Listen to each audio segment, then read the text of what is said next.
and you scolded me for not going to Buc-ee's. Yes! Who here's the Buc-ee's fan? Nice. It's a great place, right? Yes. It's like adult Disneyland, I'd say. Yeah. That's what I get excited about. Home Depot and Buc-ee's.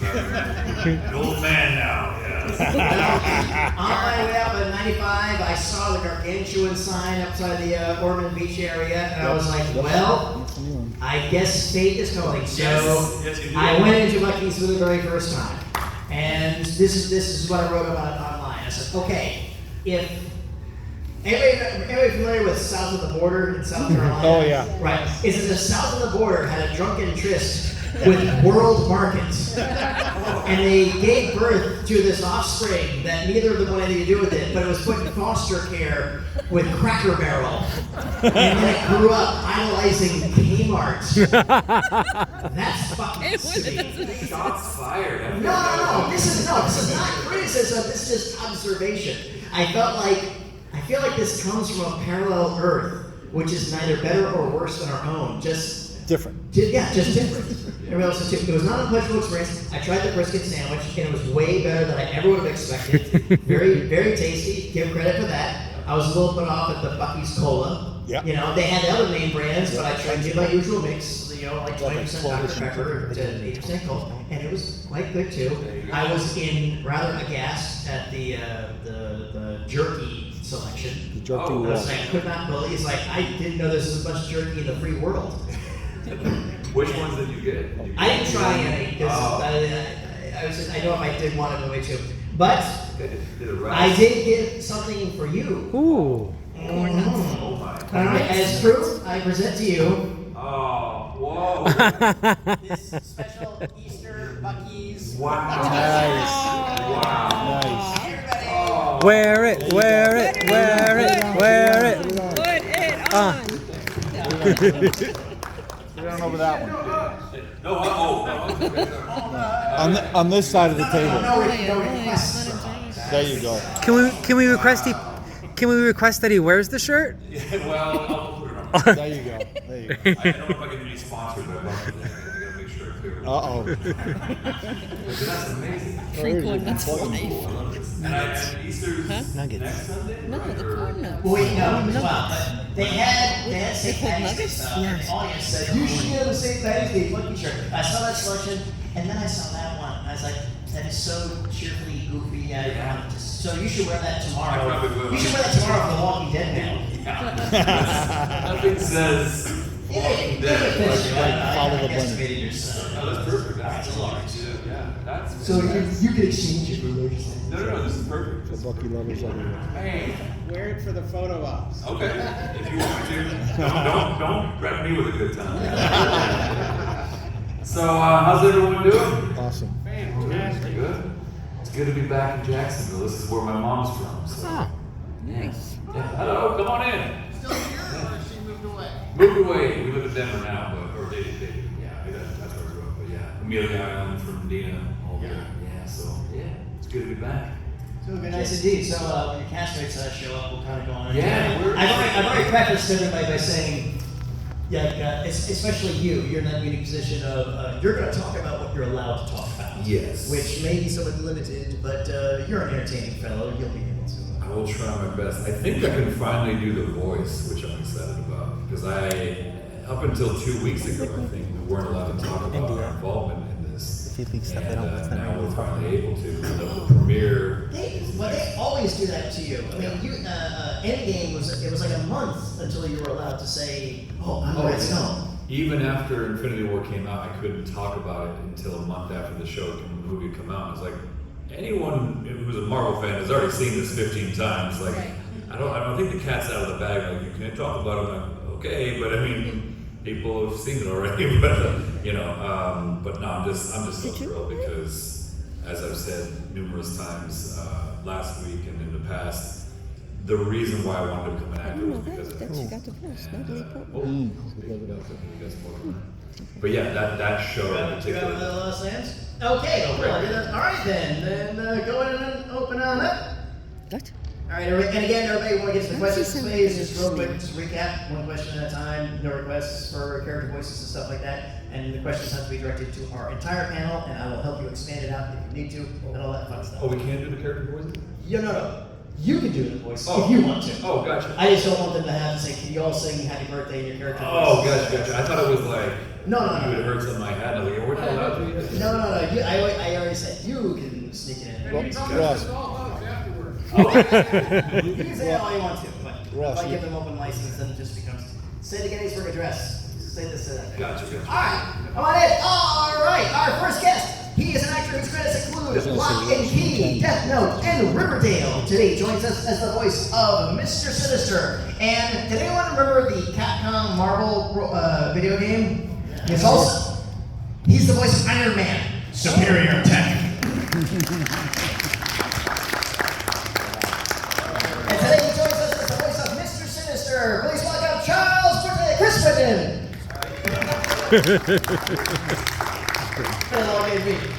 Our next guest, he is an actor whose roles include The Collector, The Man in the High Castle, and The Chilling Adventures of Sabrina. Today he joins us to discuss giving voice to Kurt Wagner, aka Nightcrawler. Please welcome Adrian Hough.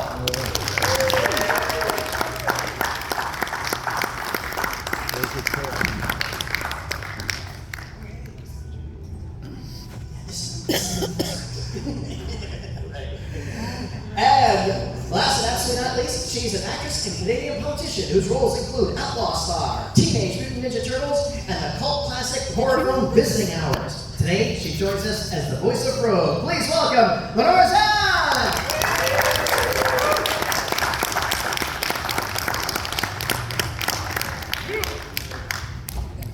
Hello. Hello, gentlemen. Hello. How y'all doing, sugar? We's all doing mighty fine. Just let them do it. So, all good and dandy. Well, friends, welcome to Jacksonville. So glad to have you here for the weekend. Absolutely. Some of you have worked before, some of you are the first time, and all that fun stuff. So, what I'd love to do is let's go a little bit, since this is a comic book related panel. Let's do some origin stories. I would love to hear how each of you came involved with the original. How did that pop up? And then we'll get into what we're allowed to say about the new version. So you just sit tight, man. But feel free to as a fan of their work, feel free to interject at will. I guess I'll start. I think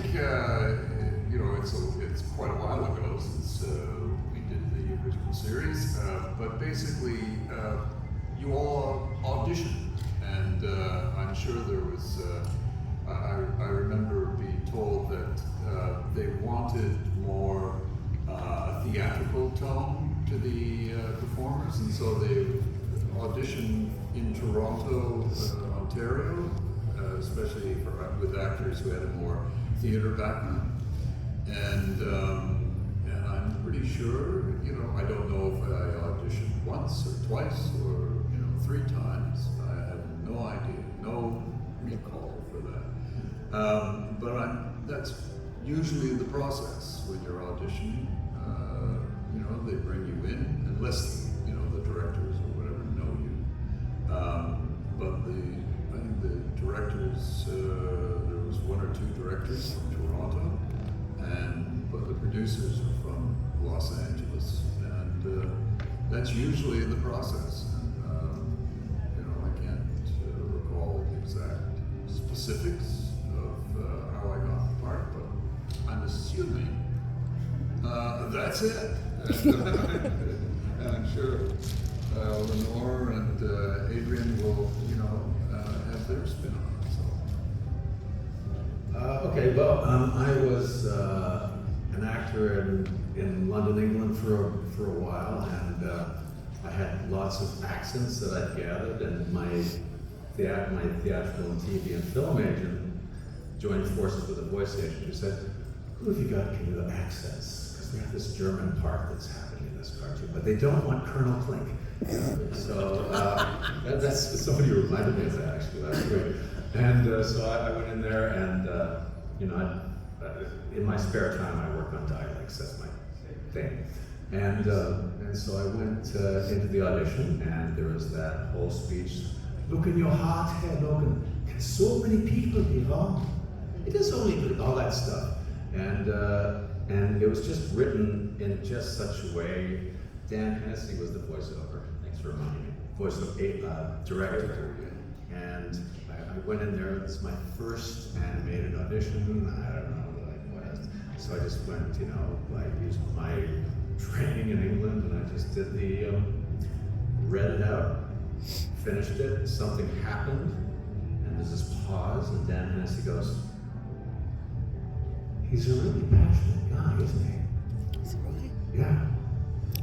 Do you want it again? Sure. So I did it. So I did it again.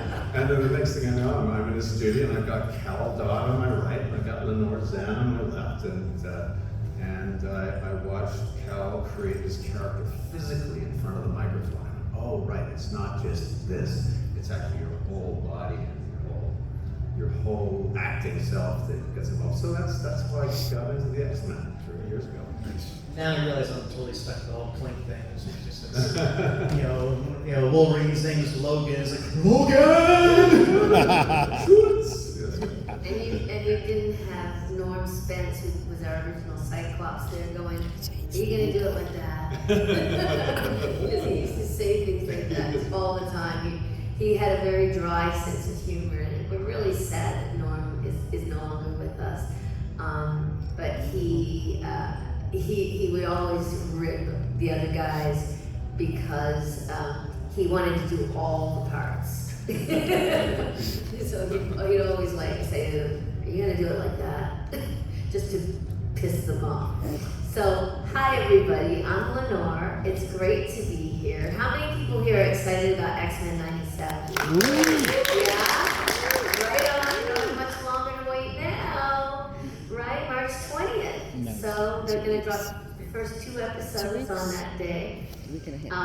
Those of us who are in the original cast, I want to say welcome to our new cast member. We're very happy to have Ross with us now. Welcome to our team. And I had never done, I've done one animated series before X-Men, just one. And I played a character called Sizzle in a show called Stunt Dogs. And she had a southern accent.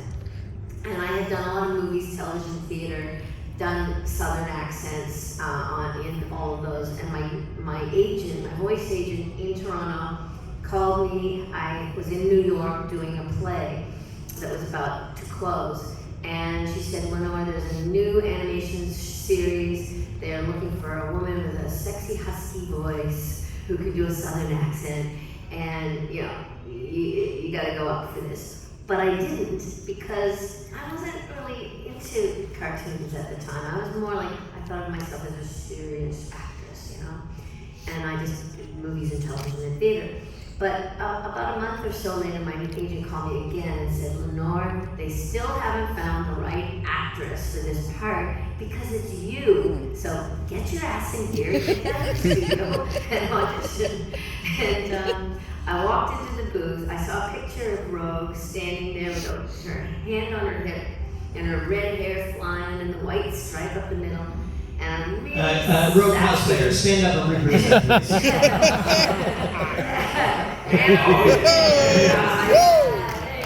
Thank you. And I looked at her, I went, I can do that. I can get into that. And I just said, my dad liked to kill himself when he found out I was a mutant. I had me a boyfriend when I was 13. Had me a boyfriend till I kissed him. Poor boy went into a coma for 3 days. So if I touched anybody, he just drove the life right out of him. I don't know, Beast. You know everything. What makes us like the way we are anyway? And that was my first little speech, my monologue that they'd written for Rogue. And I read it, and they all went crazy in the booth. I could hear them in LA screaming and saying, just don't let her leave the building. That's the one we've been waiting for. And then the rest is history. I'm honored to be here. Absolutely, indeed. And I have to say this on behalf of myself and our audience. I have to thank you all Okay, I thank you for your talents. I thank you for your professionalism, and I thank you for the performances you brought to these roles. Because that was a very kind of critical time, what I call in fandom evolution.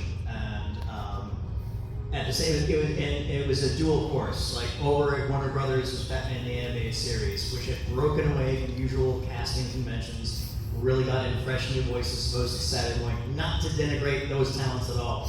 And the same thing with your project. It's like, let's really find people, newer voices that really encapsulate these characters and made such a faithful translation that we have not seen up until that point, and arguably may not see it again. And again, the films are fine, but if you're a comic book fan, this was literally the comics that I brought to life. And thank you guys. It's true, it's true, that's right.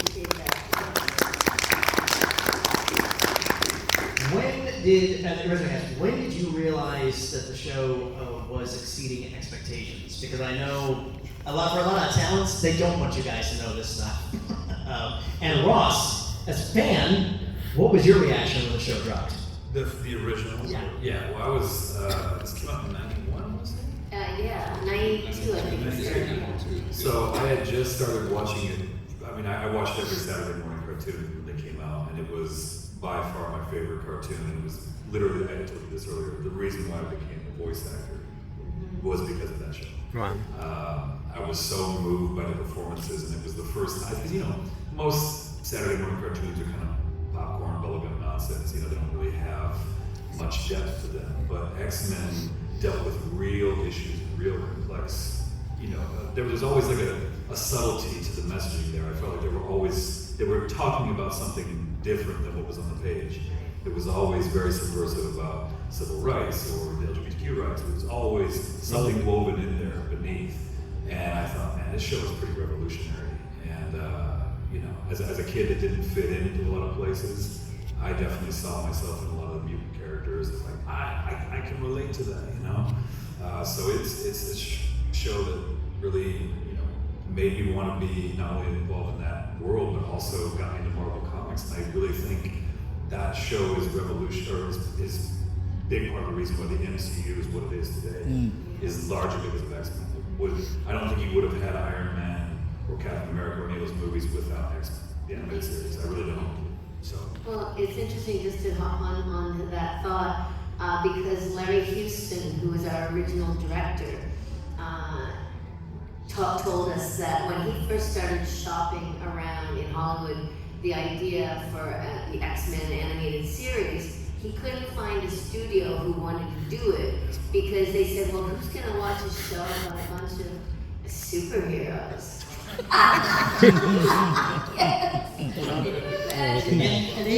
It's $1 trillion They'd done an animated pilot in the mid-'80s, prior to the X-Men, and floated around, and it was this big, they snuck it in twice on Saturday mornings. And it just couldn't get traction in the eyes of Saturday morning management at that time. Right, and it took Margaret Lesh, a woman, who is the head of Fox Kids, and she believed in it, and she said, yeah, we're gonna do it. And and again, it's become one of the top 2 Saturday morning animated series of all time, that one and Batman and stuff. And as you said, it led to this huge franchise, $1 billion franchise of superheroes. And in context too, at the time, there was another pushback was that the cast was so large. They were like, well, Spider-Man is just Spider-Man. You have 4 principals and a couple of rotating in and out of those too. You had a tremendously huge cast with tremendously huge characters. That's more recording time. That's more paychecks. So again, this kudos to them for taking the gamble on it. Yeah. Absolutely. So, take us to the present day. When did each of you begin to hear rumblings about? Was it a flat-out overture, or was it a? If we were to bring the show back, would you be interested in auditioning for a role you designed? That's right. Yes, auditioning. Yeah. I still audition for Nightcrawler parts. Yeah, still now to this day. I had one a couple weeks ago that I didn't get. Okay, well, whatever. Actually, 5 years ago. So 5 years ago, I was up for a completely other animated cartoon. It was going to be big deal. And I was like excited, but I thought I'd done a good read. And I said to my voice agent at the time, I said, just tell him I was the Nightcrawler in the X-Men. And he said to me, nobody cares about a 25-year-old animated show. Or is it cartoon? Yes. And I was like, okay. And then like 3 years later, I don't know what happened to you guys, but I got this email from him that says, they said that Adrian might recognize this. But it was basically the original Nightcrawler episode script, and I just had to kind of reproduce like whatever my voice was at the time, which was up here somewhere. And I'm like, I'm now down here, so I had to kind of recreate it and reproduce it, go back and refer to where I was at the time. Yeah, it made sense to me that they would ask us to re-audition, because a lot can happen to a voice in 30 years. You know, energy and tone, gravel, you know, it can really alter a voice 30 years, and so it's I just had Hard living. I just had to reacquaint myself with what I did all those years ago and re-audition and hope for the best. That's and you know, some of us were fortunate, and some of us, you know, weren't so fortunate, and given other parts for. It's the biz. Yes. that shows. Yeah. You know, for better or for worse. And yes, and if there is one, well, I'll acknowledge the elephant in the room, and I'll leave it at that. But yeah, I'm so glad that Eldon similar to the characters, and I am glad that some people could not have gotten new footing and was still going to be involved. Yeah. Good. You know, I still want, if you've been playing a different instrument, but you're still in the band. That's right. And that's good. I think that's good. Yeah. I mean, how often does that happen? How often does it happen that a company says, well, they don't quite sound the same as they did, you know, for that one, but that's okay. We'll give them another role. Yeah. I mean, that's amazing. So kudos to Disney and Marvel for that. Yeah. So you're all so they privately just sort of reached out to the usual channels and said, okay, you wanna. Now, at the time, did they let you know you were coming in specifically for this, or was it just like come on and read for something? No, I mean, it's very specific. Okay. Yeah, no, they said, you know, yeah, Mr. Sinister. Because there were the rumor mill sort of flying around, and it just seemed like such a far-fetched concept that it was just like they're gonna actual hard continuation. Yeah. Okay. And then that brings us to you, young man. What, now, The baby in the yeah, and I'm 53, so I can call you young. Now, running gag, a year and a half ago, we were in Ocala, and we just got down, we're hanging out. He's like, man, I just booked something, and I want to see you so bad. And I can't. Like, what is it? Is it going to be something that's like, something that's cool for you personally, or is it something that's gonna level you up, or both? And he was like, both. And then a couple of weeks ago, it drops, and even then I'm not quite sure. So then we said, so Professor X, that's the thing you've been wanting to tell. Okay, all right. How did that happen? I got a break, and I don't think they were as forthcoming with me about what it was. They said it was a new Marvel projects that may be bringing back certain voices from old animated cartoons. I don't have an idea what we might be thinking of, but they sent the voice reference. I auditioned for Magneto and Professor X, and I was, obviously gonna be happy with either one if I booked either. But about a month after the audition, they called and said, "Yeah, you're gonna be," and I was like, "Oh, I'm gonna pass out now." It was just I couldn't believe it. It was so much of my childhood, and it just getting a chance to step into a show that meant so much to me. It felt very surreal, honestly, and it still is. I think once we're there next week at the premiere in LA, it's going to be even more insane to see it on the big screen at the El Capitan, the best place to have a premiere, arguably in LA. It's going to be a real treat. So, yeah. Awesome. Thank you, Sean. You guys it's great. It's so great. It's darker than the original. For the episode. The animation is so seamless. It's beautiful. So I think you're gonna love it, honestly. So I think that's probably about all we can say about the new version at that point. Other than you were all happy.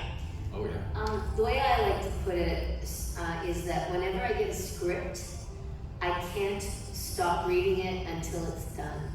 That's a really good sign. Because, after you've read a lot of scripts, you can go, oh yeah, I know where this is going. Then you get bored. It's like, where's my character? Where's my character? But with this one, I don't. I see it, I hear it, it's so exciting, and you're on the edge of your seat right until the last minute every time. So that's great. So you're in for a real treat.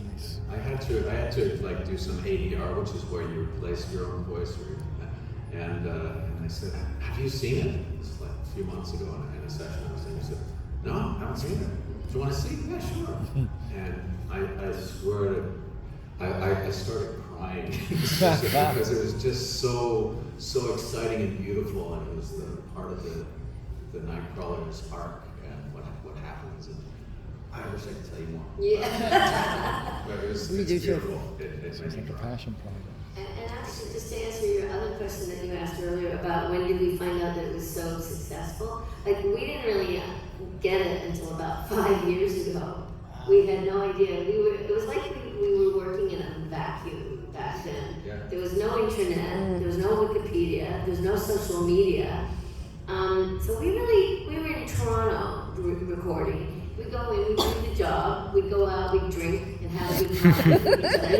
And then, and at the end of each season, you just hoped that maybe it might get picked up for another season, but they would never tell you. And it took us until just before the pandemic, we were invited to a Comic-Con in Texas, and we all saw each other for the first time, well, many of us, first time we'd seen each other in about 30 years. And that was when it started to hit us. The fans were so excited, and then we were invited to LA, and there were like 100,000 people, and they were just telling us, crying, telling us how much we meant to them and how we changed their childhood and helped them through many tough times. And it moved us all so much. And that was Ross.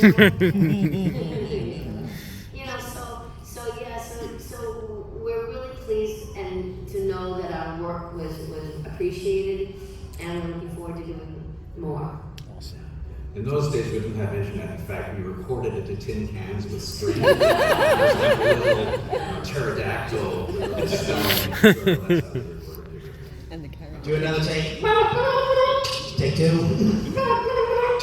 Yeah, magnetic tape. I had explained that concept a few weeks ago at another panel for the kids.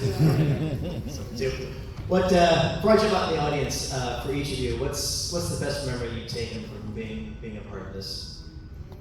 I think the fans, to tell you the truth, and its effect on their lives and their childhood, and when you see a father or a mother bring their child and they're both watching it, the parent for the second time and the child for the first time, those are terrific, sort of memories that you have about attending Comic-Cons and just the appreciation of it.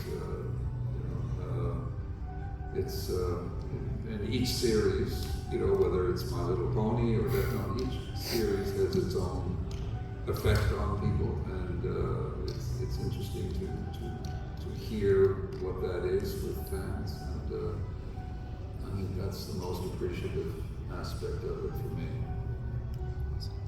Yeah, for me, it's like when, if you feel like you found something emotional or personal in a scene with another character, like in that scene we did, my sister, like that, and then the fans will comment and they will have recognized it.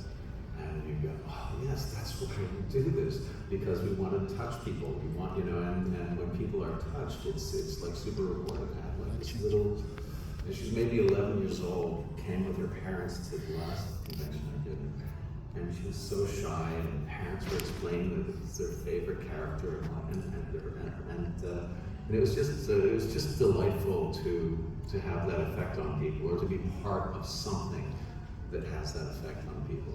It's a real honor. Yeah, and then with Mr. Sinister, of course, you know, people say, "You scared me to death." Your teeth too. I know. To this day.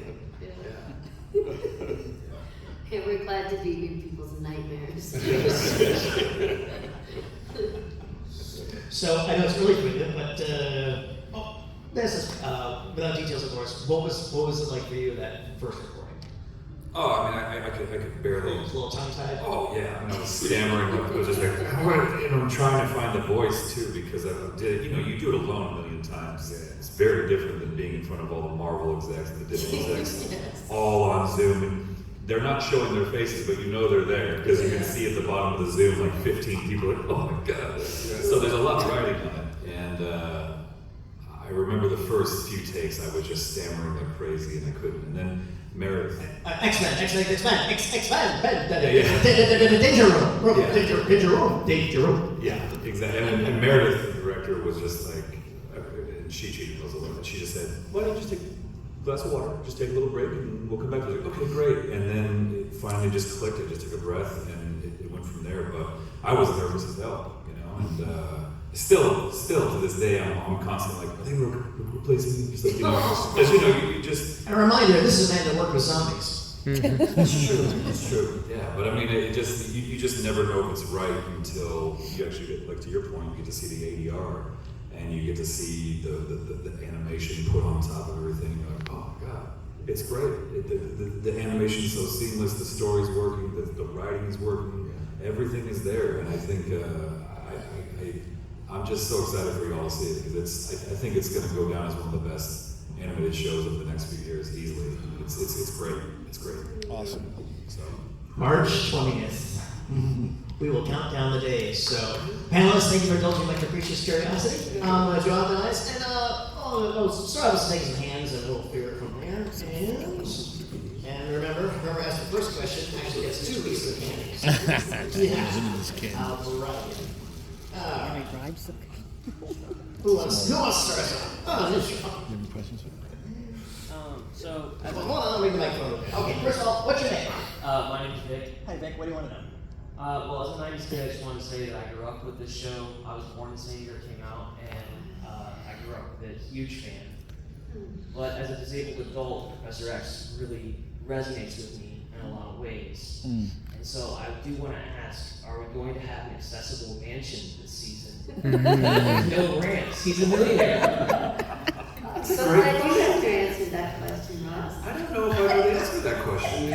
I don't know the answer to that, but Tell them I to think do we'll it. be seeing soon enough. You know, They did but, correct. Because he had the hover chair, Yeah. but when he went out in public, of course, he had to have a traditional rig. Yes. So We have to have. I don't know the answer to that question, but we will see very soon. Yeah. that's I wish I knew the answer to that, but that's a Good really question. important that's a very very well. Very appropriate question. Take 2. That's good. All right. Okay, very good. Who's no?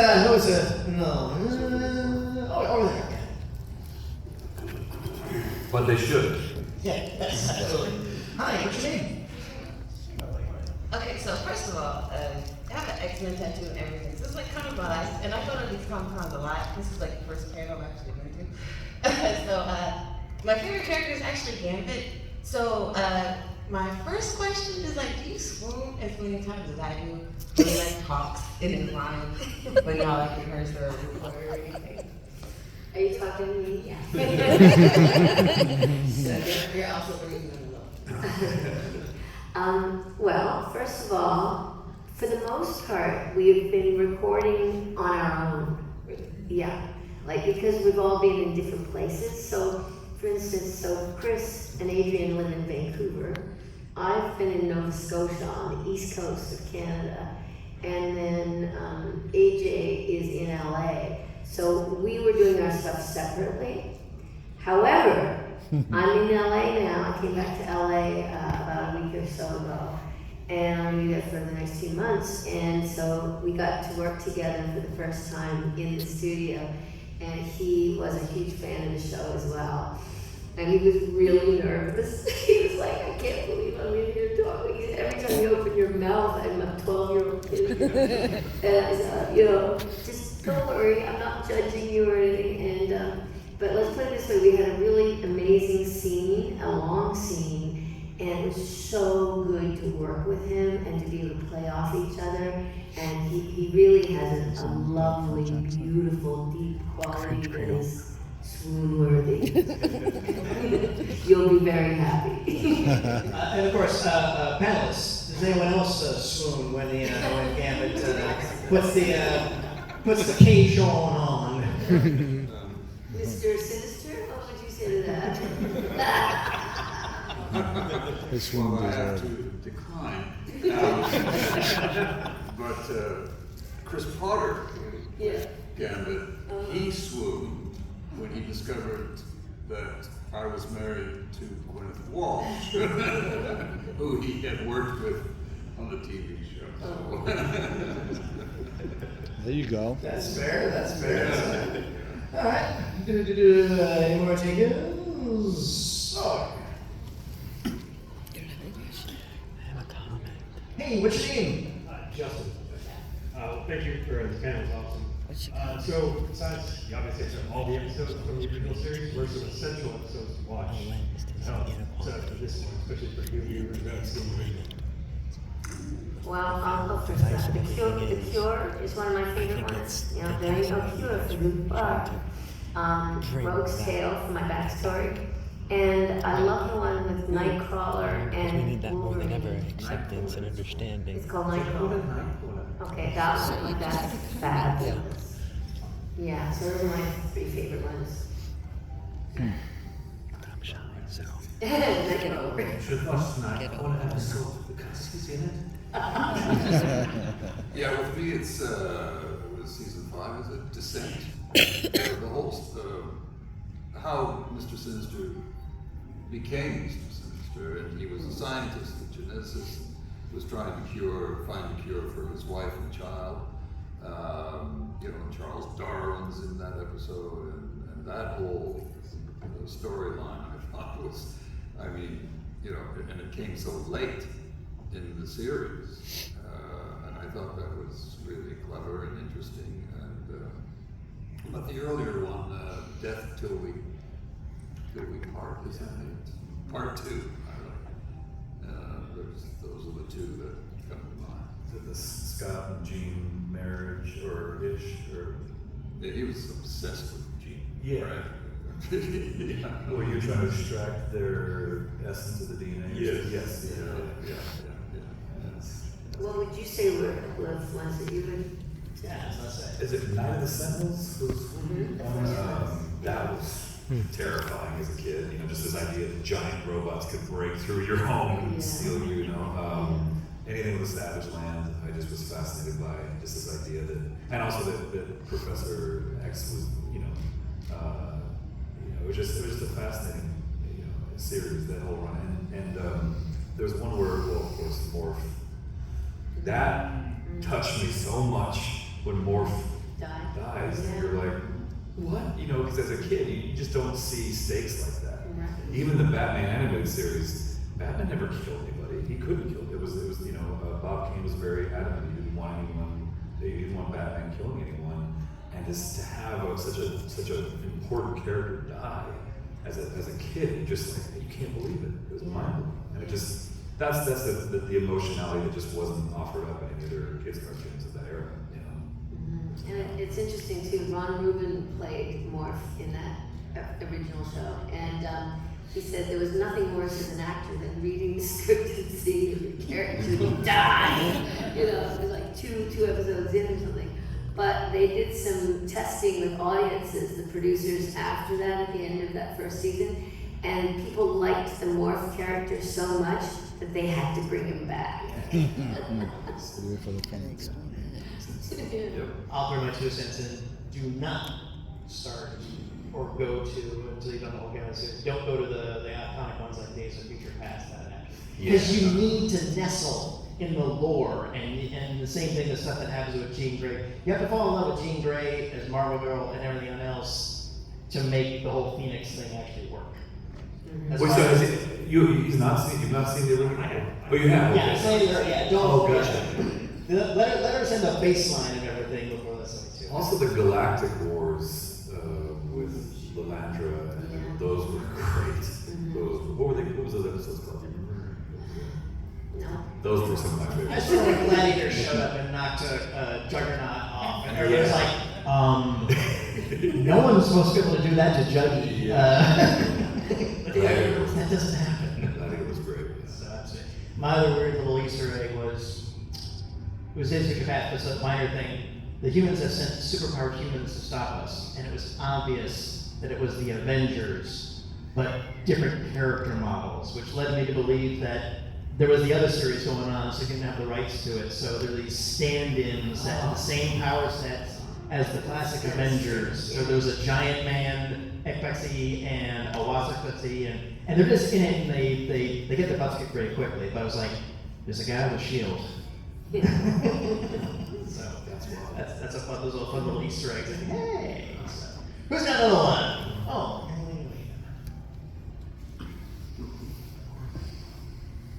hello again. What's your name again? Ava. Ava. What do you have? So you don't see the, you don't, when you're saying the script, you see The picture. you see the movie after you say stuff. So they're doing it without being able to see the footage. Yes. In animation terms, it's called prelay, where you get in front of the mic, you see the script, you do the script, and then they animate after. Yes. It's the opposite of anime, where in anime oftentimes it's drawn and they even have the voices, which are usually Japanese, and then you dub that and turn it into English, so you have to watch their mouths and everything and time it. But in the prelay, we don't see anything, we just use our imaginations and we act it out, and that's so much fun. Great question, by the way. We have time for one more, so does anyone want to send this home? All right, we'll do the two. Okay, we'll go ahead and we'll finish. You started us, so you'll finish this. Okay, what's your name? Philip. Hi, Philip. What do you want to know? This is more of a comment and a thank you, because as you mentioned earlier, and when it originally came out, X-Men was big on shining a light on injustice and inequality, and I just want to thank you and Disney and Marvel for bringing that back in a time where it is so volatile out there, that I think we need this, especially for a new generation that hasn't been exposed to it originally in the 90s. So thank you. I totally agree. I appreciate that. Thank you. Can I ask an actual question? Okay, well, Following to him. Okay, we'll follow up. Sure. What's your name? Lewis. Lewis. All right. Oh, here's that. Okay. Hi. All right. I'm an immigrant. Been here 60 years. Grew up with all this animation as a child without not knowing the language. The cartoons speak to you. You don't have to know the language. How do you guys feel about the impact this is going to have on the millions of immigrants that are coming into this country over the last 5 or 10 years, that are looking for something, some kind of hope, something to hold on to, and you guys are going to offer that? I just want to know how you guys feel about that. Yeah, I had never thought of that. That's a very interesting question and observation, personal experience on your part. I hope that we fulfill exactly what you went through. Yeah, well, because your passion came through. Yeah. And that's what we remember, that passion, that this hasn't been done before, and yet you understood it. So when you look over to your mom cooking in the kitchen and you're like, okay, she's safe, everybody's good, oh, I can enjoy this now. Right. Because it's for me. Yeah. So, anyway, just And wanted it to made share you that. feel safe, right? Yes, that's what I'm saying. You felt in a secure place and you're learning something so new, so different. Yeah. So out of the ordinary. Well, we're going to continue to do that with the new show. And yes, I mean, the X-Men have always stood for people reaching out to each other and saying we have more in common than we have differences. It impacts globally. Right? The best way is to try and work together and that everybody's accepted. People aren't turned away just because they're supposedly different. And and if Ro thinks she wants to be normal, then she suddenly realizes, wait a minute, it's these superpowers that I sometimes hate that actually make me who I am, and I can use them for good to try and make the world a better place. And you're right, this is a message that needs to be spread far and wide, and we intend to do that. Absolutely. Cool Robotech shirt, by the way. That's old school. Yeah. Loving that. This is what's underneath this. Absolutely loving that too. It's like, oh, by the way, I want to get a copy of this, so let me get your input. No problem. All right, you started us off. Bring us home. So Ross, you mentioned Savage Land, and that's part of my favorite storyline that we had. But I really get tired of the ableist storylines where Professor X loses his powers at the by gaining his legs back. Right. So his legs come at the expense of losing his powers. And I'm really hoping that in this new series we'll move away from that, because even in Days of Future Past they made him like a drug addict, and that was just in that movie, and that was just like this awful ableist mindset about disability. And again, I rewatched the series shortly after I was injured. It's very personal to me, especially with the fact that you have a main character, a leader, who is injured. Yeah. And to Lenore's point, I think that's the beautiful thing about this show is that everyone is unique and diverse in their own way. Everyone has their strengths, and I think you will be very happy with where the show's going in that regard. So, I will say this show, without giving anything away, I think it's one of the best written strips I've been a part of, and I think you'll feel the same way too. So it's certainly darker than what I remember, which is saying a lot because the original series is pretty dark too. But this is even darker in a way that I think it's going to shock people in the best way. But it deals with some pretty intense themes. So And struggles. yeah, but I think you'll like it a lot.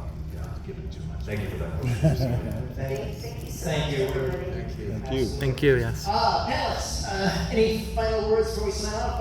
Anybody else have any other projects you want to talk about? We all know this thing, but does anybody else have anything else on the docket or any final thoughts you'd like to share? No, I just thank you for coming. No, thank you for coming. Let's enjoy the 20th of this month. And each week after. I got an episode of Good Doctor coming out. Ooh! Love that show. Patient of the week. And horror film, what's it called?